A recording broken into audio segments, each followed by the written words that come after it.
সাংবাদিক তুহিন হত্যাকাণ্ডের পর এভাবে পালিয়ে যায় হত্যাকারীরা। সময় সংবাদের হাতে আসা পাশের একটি ভবনের সিসিটিভি ক্যামেরার ফুটেজে ধরা পড়ে সে দৃশ্য, যেখানে দেখা যায় এক নারী ও চাপাতি হাতে ৮ জন দৌড়ে পালিয়ে যাচ্ছেন। যেখানে বাচ্চার ওপর হামলা করা হয় সেই শাপলা ম্যানশন থেকে তুহিনকে হত্যার স্পট ৮০০ মিটার দূরে। এই দূরত্ব দেখে অনেকেরই সন্দেহ হয়েছিল এত দূরে এসে কিভাবে তুহিনকে হত্যা করলো সেই হামলাকারীরা।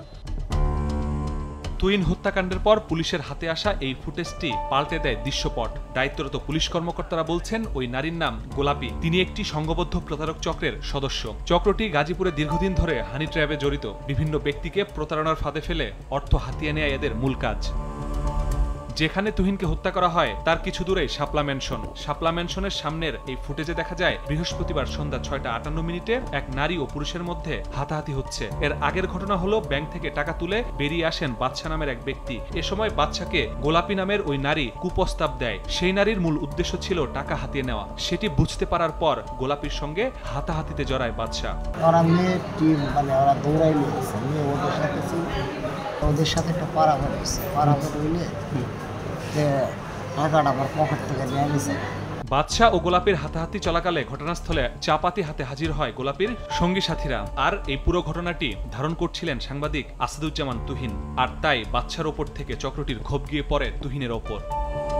নিহত তুহিনের বন্ধু জানান, হানি ট্র্যাপের দৃশ্য ধারণ করার কারণেই তুহিনের ওপর হামলা করে খুনিরা। একই কথা বলছেন গাজীপুরের পুলিশ কমিশনারও।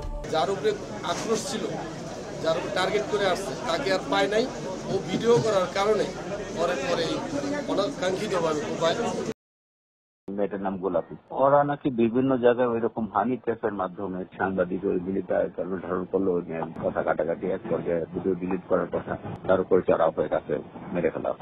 হত্যায় সরাসরি অংশ নেয়া 9 জনের মধ্যে শনাক্তের পর অভিযানে 5 জনকে গ্রেফতার করেছে পুলিশ। বাকিদের গ্রেফতারে মাঠে আছে একাধিক টিম। সাংবাদিক তুহিন হত্যাকাণ্ডে সরাসরি জড়িত থাকার কারণে ফয়সাল ওরফে পেটু মিজান, গোলাপী বেগম এবং স্বাধীন, এদের 3 জনকে গ্রেপ্তার করা হয়েছে ভবানীপুর থেকে, এবং ডিএমপি তুরাগ থানা থেকে আলামিনকে গ্রেপ্তার করা হয়েছে। হত্যাকারীদের সর্বোচ্চ শাস্তি নিশ্চিত করার দাবি পরিবারের। এরা এমনি কোবাইলে গেলে সুষ্ঠুটা বিচার চাই আমরা প্রকৃত সত্য ঘটনা কি হয়েছে এটা আমরা চাই। মাসুদুর রহমান, সময় সংবাদ, গাজীপুর।